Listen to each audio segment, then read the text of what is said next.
र अब नियमावली बल्ल बल्ल चाहिँ लागू हुने हो नियमावली।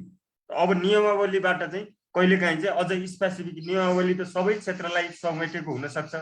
अब त्यो सबै क्षेत्रलाई समेट्दाखेरि चाहिँ हाम्रो कृषि क्षेत्रको मात्रै कुनै निर्देशिका बनाउनु पर्यो भने चाहिँ हो त्यो नियमावलीमा कुनै बुँदामा भनेको हुन्छ यो नियमावलीको अधीनमा रही विभिन्न विषयगत मन्त्रालयहरू विषयगत कार्यालयहरूले निर्देशिका र कार्यविधि बनाउन सक्नेछन् भनेर लेखेको हुन्छ।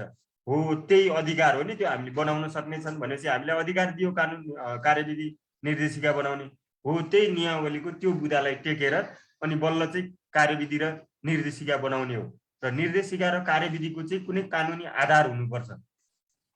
कानुनी आधार भनेको यही जस्तै सहकारी नियमावलीको दफा 36 भनेको दफा भनेको बुँदा नम्बर 36 मा कुनै पनि कार्यालयले आवश्यक परेमा कार्यविधि र निर्देशिका बनाउन सक्नेछन् भन्ने भनेको छ भने हो त्यो चाहिँ त्यो कानुनी आधार टेक्यौं नि हामीले त्यहाँ त्यो अनुसार बनाइएको छ भनेर लेखेको हुन्छ के।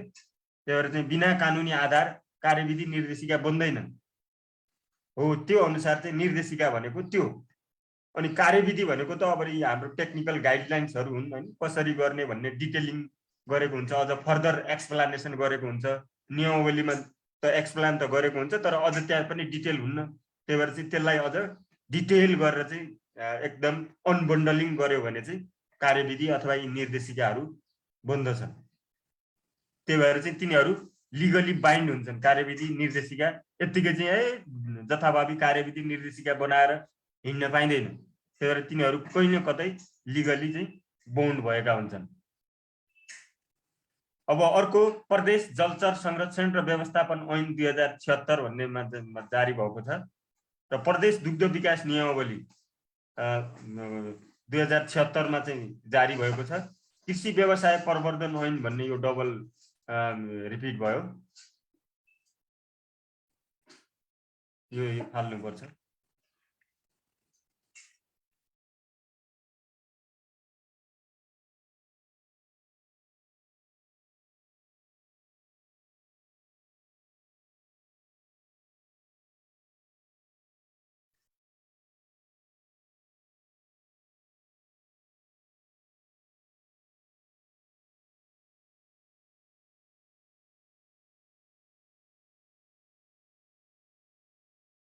कृषि व्यवसाय प्रवर्धन ऐन 2076 हो है। यहाँ मिस्टेक भएछ।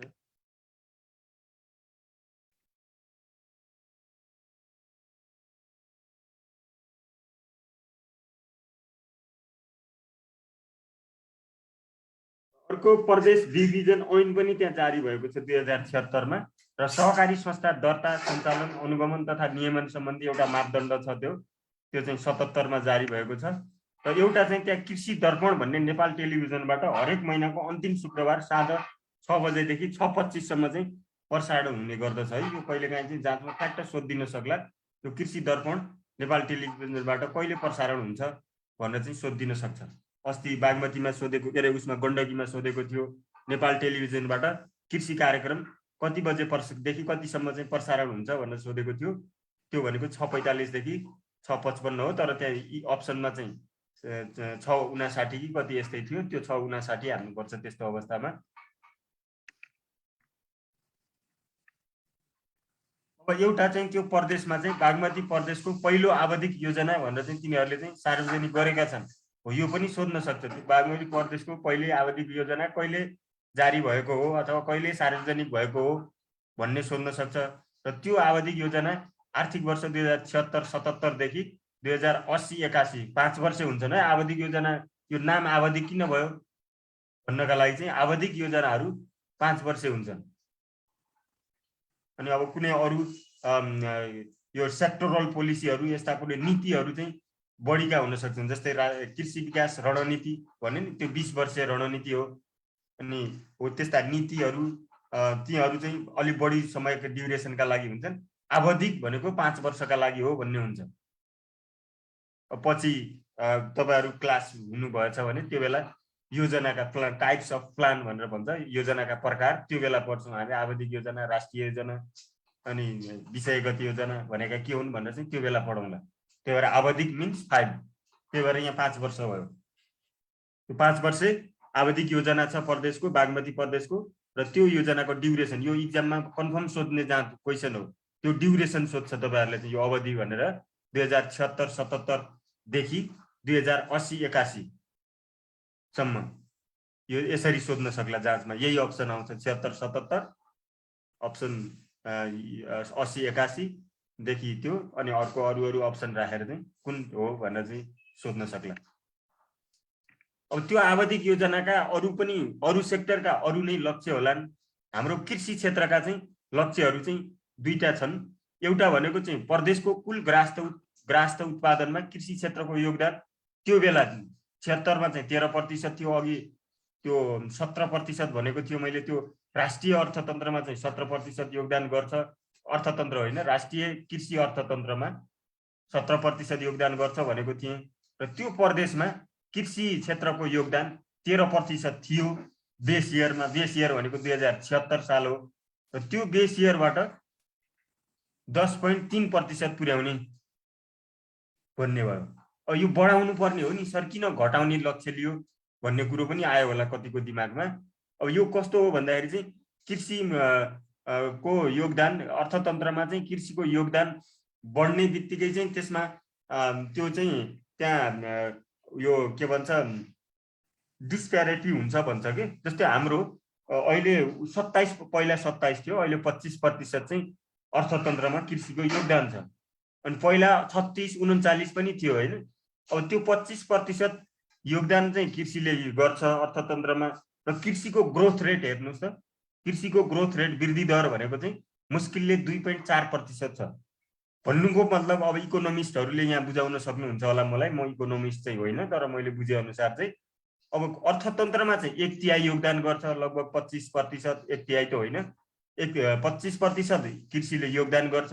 त्यही क्षेत्रको ग्रोथ रेट भनेको 2.4। त्यो भनेको के हो भन्दाखेरि चाहिँ सबैभन्दा बढी चाहिँ खाना लाउन नपुग्ने डिस्प्यारिटी भएको भनौँ, यो पोभर्टी भएको जनसङ्ख्या त्यो 2.4% पपुलेसनमा छ भन्ने बुझिन्छ कि। अथवा 2.4% ग्रोथ रेट भएको भनेको त्यो 25% पपुलेसन जुन 25% योगदान गर्ने जुन जनसङ्ख्या चाहिँ त्यो इन्भल्भ भएको सेक्टर भनेको कृषि हो नि, त्यसको ग्रोथ रेट लो हुनु भनेको चाहिँ त्यसको समृद्धि भएको छैन, त्यो जस्ताको तस्तै छ त्यो मान्छे भन्ने बुझिन्छ कि।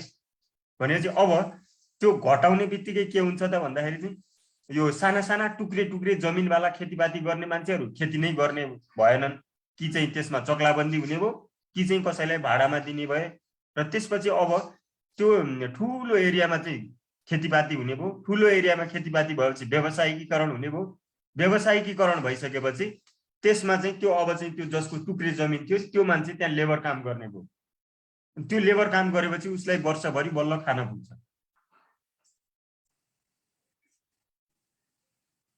त्यसरी चाहिँ त्यही भएर व्यावसायिकीकरण गर्न चाहिँ यो जति कममा झारिन्छ त्यति बढी चाहिँ व्यावसायिकीकरण हुन्छ। त्यही भएर 13%बाट 10.3% पुर्याउने भन्नेको चाहिँ मिनिङ त्यो हो। झन् यो बढाउनु पर्ने नि, किन घटाउने भन्छ कृषिको योगदान। राष्ट्रिय उसमा पनि घटाउने भनेको छ है यो लक्ष्यमा चाहिँ, त्यो घटाउँदै घटाउँदै घटाउँदै 15-10%मा पुर्याउने भनेको छ। त्यो त्यसो गर्दाखेरि चाहिँ त्यसको व्यावसायिकीकरण र ग्रोथ रेट बढ्छ कि। नत्र भने चाहिँ त्यो ग्रोथ रेट नबढ्ने, खालि चाहिँ ठुलो जनसङ्ख्या चाहिँ हुने गर्छ, जनसङ्ख्या ठुलो जनसङ्ख्या त्यसमा इन्भल्भ हुने, तर त्यसको ग्रोथ नहुने, व्यावसायिकरण पनि नहुने हुन्छ। त्यो 3 वर्ष योजनालाई चाहिँ अघि एउटाले कसले यो 3 वर्ष योजनालाई चाहिँ के भन्छ 3 वर्ष योजनालाई पनि अब यो पछि पढौँला, अहिले चाहिँ यही पढौँ। अब आर्थिक वृद्धि दर आधार वर्षमा चाहिँ 7.5% छ भनेको त्यो जुन बेला चाहिँ यो पोलिसी रिलिज भयो, के अरे यो योजना रिलिज भयो त्यो बेला 7.5%बाट आयोजनाको अन्तिम वर्ष भनेको 2000 योजनाको अन्तिम वर्ष 2080 मा 10%, 10.3% हासिल गर्ने लक्ष्य राखेको छ त्यो योजनाले, आवधिक योजनाले। यो यति दुईटा कुरा चाहिँ सोध्न सक्ला। अब त्यहाँ अब त्यो यी विभिन्न योजना आयोजना अथवा विभिन्न उसहरू सफल बनाउन त्यो प्रदेशको जुन 51 बुँदे मार्गचित्र भनेको छ, त्यो मार्गचित्र पुरा गर्न के कार्यक्रम छन् त? अघि इन्स्टिट्युसनल स्ट्रक्चर भयो, ऐन नियमका कुरा आए। अब प्रोग्राम के छन् त? त्यो 51 बुँदे मार्गचित्र पुरा गर्नका लागि एउटा कार्यक्रम भनेको चाहिँ एकीकृत कृषि मोडेल फार्म भन्ने सञ्चालन गरेको छ प्रदेश 3 बागमती प्रदेशले। अब यसको उद्देश्य यी धेरै छन्, तर मुख्य उद्देश्य यो हो, जमिनको चक्लाबन्दी र एकीकृत गरी व्यावसायिक कृषि प्रणालीका आधारहरूको विकास गर्ने, चक्लाबन्दी गर्ने भन्ने चाहिँ त्यो कृषि मोडल फार्मको उद्देश्य हो है। चक्लाबन्दी भनेको त बुझेको छ, टुक्रिएका जग्गालाई चाहिँ एकीकरण गर्ने। पृथ्वीनारायण शाहले चाहिँ टुक्रिएका 2224लाई एकीकरण गरे जस्तै यहाँ चाहिँ युद्ध गरिँदैन, त्यहाँ युद्ध भयो होइन, अनि यहाँ चाहिँ युद्ध नगरिकन चक्लाबन्दी गर्ने।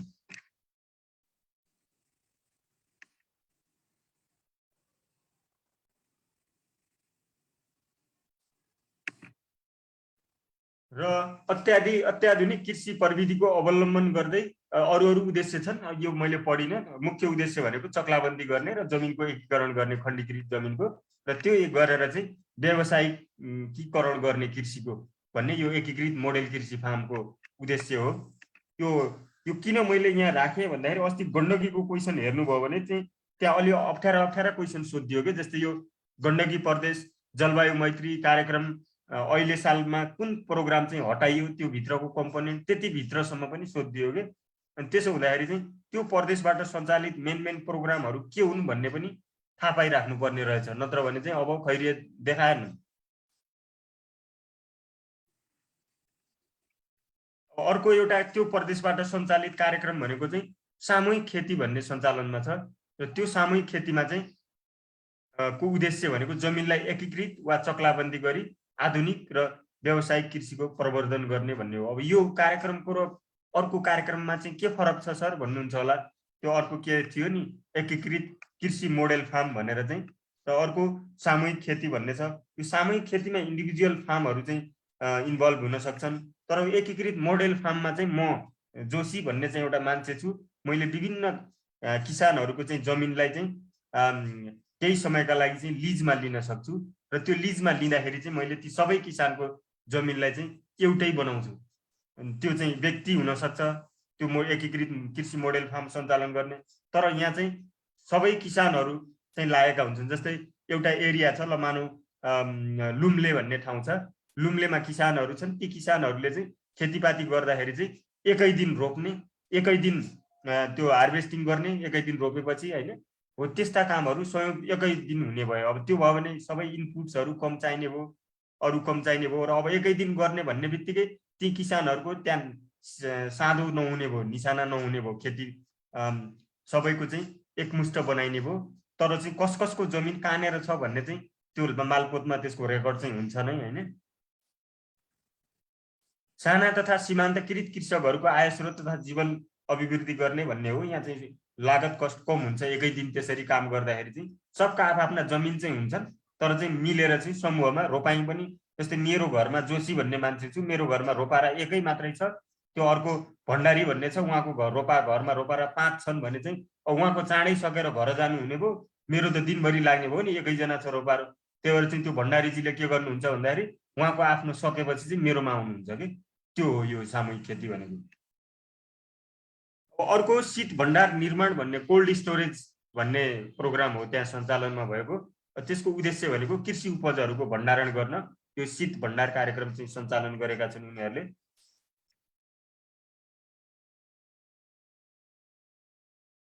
त्यो उद्देश्य 5, 6 कति अरू पनि हुन सक्ला नि। अब यो उनीहरूको जुन मेन कार्यक्रम जुन छ त्यो कार्यक्रममा चाहिँ वेबसाइटमा चाहिँ यति नै लेखेको छ होइन। उद्देश्य जति बनायो त्यति बनाउन मिल्छ, तर चाहिँ लिगल डकुमेन्टमा भनेको चाहिँ उनीहरूको जुन वेबसाइट छ त्यो वेबसाइटको डकुमेन्टमा चाहिँ यहाँ जति जे भनिएका छन् त्यही नै छ। अब अरू त विभिन्न ठाउँमा विभिन्न कुरा लेखेका होलान्, हामीले चाहिँ लिने भनेको के भन्छ एउटा लिगल ठाउँबाट अथवा एउटा चाहिँ अफिसियल साइटबाट हो होइन। अफिसियल साइट भनेको चाहिँ हाम्रा लागि त्यही प्रदेश मन्त्रालयको कृषि भूमि व्यवस्था तथा सहकारी मन्त्रालय हो हाम्रा लागि वैधानिक संस्था भनेको हो। त्यो वैधानिक संस्थाको वेबसाइटमा उद्देश्य यति नै छ। बाँकी चाहिँ अब तपाईँहरूले कहाँ कति उद्देश्य पढ्नुभयो द्याट आई डोन्ट नो।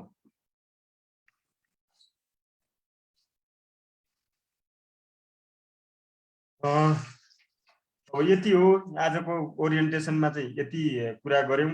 तपाईहरु पछि एडमिसन हुनुभएछ भने चाहिँ हामी त्यो बागमती प्रदेशको अफिसर लेभलको 6th लेभल जुन छ त्यसको सिलेबस वाइज कम्प्लिट गर्छौँ र चाहिँ जाँच हुन्छ तपाईहरुको।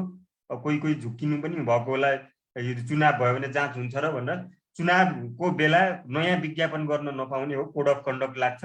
तर चाहिँ अलरेडी पब्लिस्ड भएका जुन भ्याकेन्सी नोटिसहरू छन् तिनीहरूको जाँच हुन्छ, रिजल्ट आउँछ, अन्तर्वार्ता हुन्छ, पोस्टिङ पनि हुन्छ, जे पनि हुन्छ। त्यही भएर चाहिँ त्यो बेला चाहिँ हुन्छ कि हुँदैन भनेर चाहिँ त्यो कुरो छैन। तपाईहरुको जाँच कहिले हुन्छ त्यो चाहिँ प्राय नर्मल जस्तो चाहिँ उ भनेको 3 महिना रुटिन पब्लिस भएको के भन्छ भ्याकेन्सी नोटिस पब्लिस भएको 3 महिनाभित्र जाँच हुने गर्दछ। अनि तर चाहिँ कहिलेकाहीँ चाहिँ 3 महिना अलि 3.5 महिना पनि हुन सक्ला।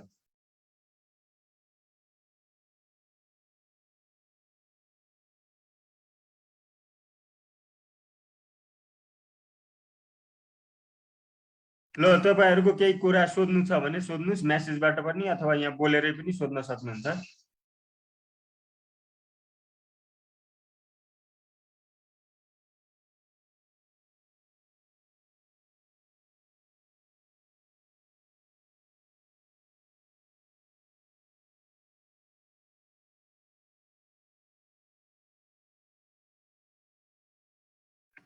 अफिसर लेभलको क्लास कति दिनमा सकिन्छ भन्नुभएको छ। 45 दिनमा चाहिँ सकिन्छ, सक्ने हो नभए पनि। सक्न त पढाउने हो भने एकै टपिक एक दिन हुन्छ, त्यहाँ टपिकै 200-300 छन् हैन।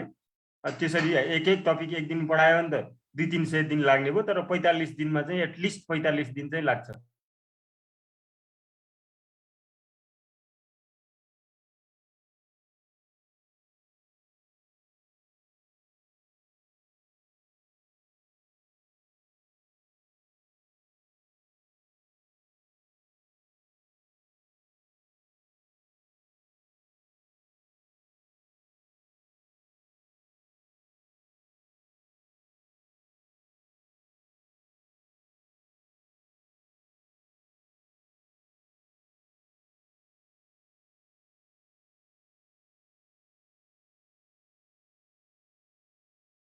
एउटाले चाहिँ कहिलेदेखि हो नयाँ क्लास भन्नुभएको रहेछ। यदि अब मान्छे जम्मा हुनुभएछ 10 जना भन्दा एटलिस्ट 10 भन्दा बढी जम्मा हुनुभएछ भने फागुन 10बाट चाहिँ क्लास सुरु हुन्छ होला। तर अझ फर्दर डिटेलका लागि चाहिँ त्यो हिमालयनका सरहरूलाई चाहिँ सोध्नु होला।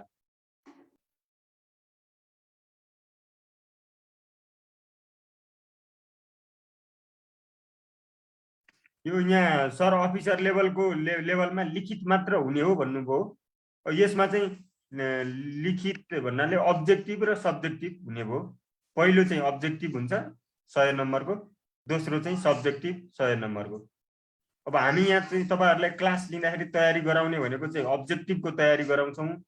अनि तर चाहिँ एट द सेम टाइम अब्जेक्टिभमा सोध्ने कुराहरू त्यो सब्जेक्टिभमा पनि आइरहेको हुन्छ र सब्जेक्टिभलाई पनि लास्टमा चाहिँ सकेसम्म चाहिँ कुन यस्तो यो विषयमा यो क्वेसन सोध्न सक्छ भनेर एउटा विषयलाई 2-3 दिन टाइम दिएर चाहिँ सब्जेक्टिभ पनि गर्ने कोसिस गर्छौँ।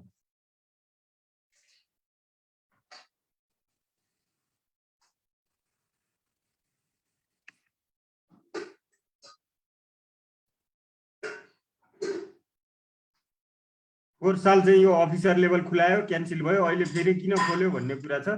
पोहोर साल चाहिँ त्यो अरू कुराहरू पनि थिए, एउटा विवाद थियो। यो 6th लेभल भन्ने चाहिँ त्यो खास चाहिँ त्यो पोस्ट नै थिएन कि त्यो बेला। किन भन्दाखेरि चाहिँ 6th लेभल भनेको चाहिँ फेडरल गभर्नमेन्टबाट प्रमोसन भएर चाहिँ गएको मान्छेलाई चाहिँ 6th लेभलको अफिसर भन्ने चलन थियो र त्यसैलाई चाहिँ लोकसेवाबाट रिक्रुट गर्न मिल्दैन भन्ने तर्क थियो। अनि तर अहिले रिजल्भ भयो त्यो प्रदेशमै त्यो पोस्ट चाहिँ हुनेछ भन्ने क्रिएट हुने जस्तो भयो। त्यही भएर चाहिँ अब यसमा विवाद छैन, त्यही भएर चाहिँ अब हुन्छ जान्छ। नत्र पहिला चाहिँ यो 6 लेभल भन्ने चाहिँ इमेजिनेसन थिएन कि, यो पोस्ट नै थिएन। त्यो पोस्ट त सङ्घमा भएको सुब्बा भनेको चाहिँ सुब्बा यदि प्रदेशमा जान चाह्यो भने त्यसलाई चाहिँ अफिसर दिने, तर त्यो अफिसर चाहिँ होइन, सङ्घको चाहिँ सुब्बा हो, प्रदेशको चाहिँ अधिकृत बनाइदिएको उसलाई चाहिँ जाओस् भनेर।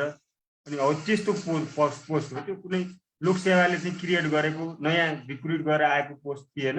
त्यही भएर विवाद भएको हो। अहिले विवाद छैन, त्यो प्रदेशमा पनि त्यो लेभलको अफिसर लिने, छैटौँबाट लिने भन्ने भएको छ।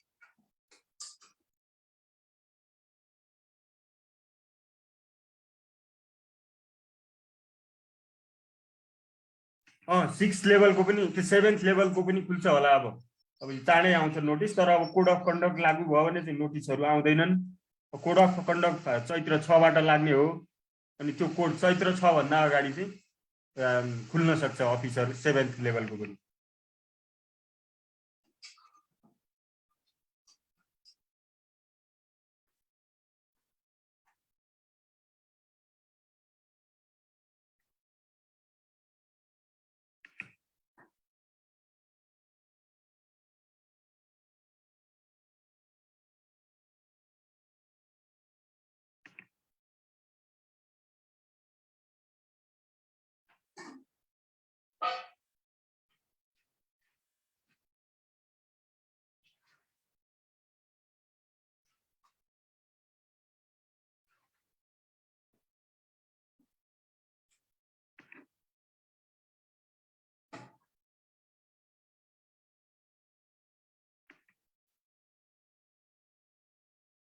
आइएससिएजी ले 6 लेभलमा इक्जाम दिन पाउँछ कि भनेको छ। त्यसमा चाहिँ क्वालिफिकेसन हेर्नुभयो भने चाहिँ कृषिमा स्नातक गरेको भनेर लेखेको छ। त्यो हुँदाखेरि चाहिँ त्यो आइएससिएजी चाहिँ प्रवीणता प्रमाणपत्र त हो, त्यही भएर त्यसले पाउँदैन।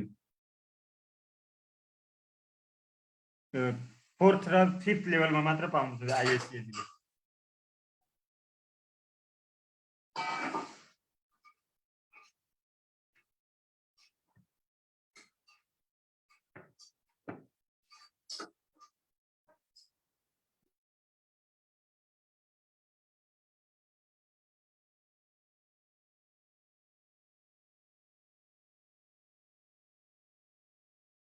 ल अब आजलाई चाहिँ हामी यति नै गर्छौँ होला। तपाईहरुको